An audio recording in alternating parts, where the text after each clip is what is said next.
গণহত্যার বিচার চলছে।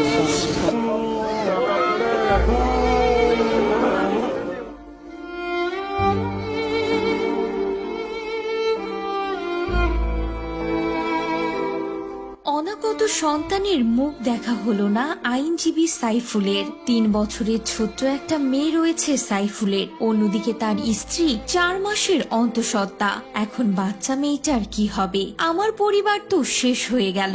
অনাগত সন্তানের মুখ দেখা হলো না আমার ভাইয়ের। এভাবেই বিলাপ করছিলেন সাইফুলের বোন জান্নাতারা। প্রিয় ছিল তো, ও কোনোদিন কারো দোষ করে নাই।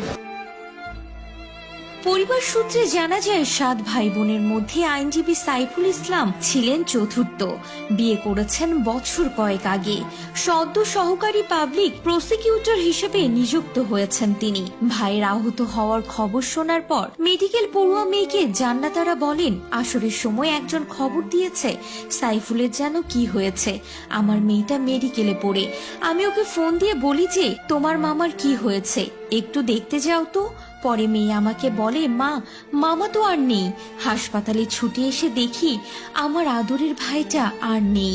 স্থানীয়রা জানায় সাইফুলের 3 বছরের একটি কন্যা সন্তান রয়েছে। দুনিয়ার অনেক কিছু তার এখনো অজানা। বাবার ভালোবাসা কি তা বুঝে ওঠার আগেই হারিয়ে ফেললো বাবাকে। আজ থেকে আর কখনো দেখতে পাবে না বাবাকে, হবে না বাবা মেয়ের আলিঙ্গনও। 4 মাসের অন্তঃসত্ত্বা স্ত্রী ইসরাত জাহান তারিনও হয়ে পড়লেন স্বামীহারা। বছর কয়েক আগে বিয়ে হলেও এখন সেও হয়ে গেল বিধবা। পরিবারের একমাত্র উপার্জনক্ষম ব্যক্তিকে হারিয়ে দিশেহারা ইসরাত জাহান। প্রতিবেশীরা বলেন, স্বামী হারানোর খবর পাওয়ার পর থেকে অঝরে কাঁদছে তার পরিবারের সবাই।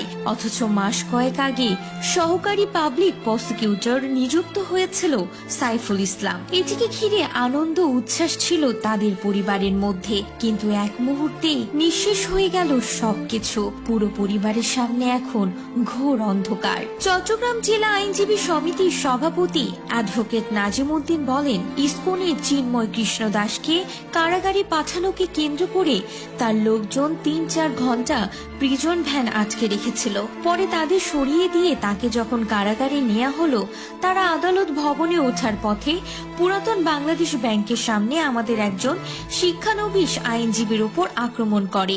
তিনি আরো বলেন, ওই আইনজীবী একটু অসুস্থ ছিলেন। তিনি হেঁটে বাংলাদেশ ব্যাংক ভবনের সামনে থেকে মুসলিম হাই স্কুলের দিকে পার হচ্ছিলেন। তখন তাকে টেনে হিচড়ে রঙ্গম হলের সামনে নিয়ে গিয়ে পিটিয়ে ও কুপিয়ে হত্যা করা হয়। এটা একটা নৃশংস হত্যা। আমরা এই ঘটনার বিচার দাবি করছি।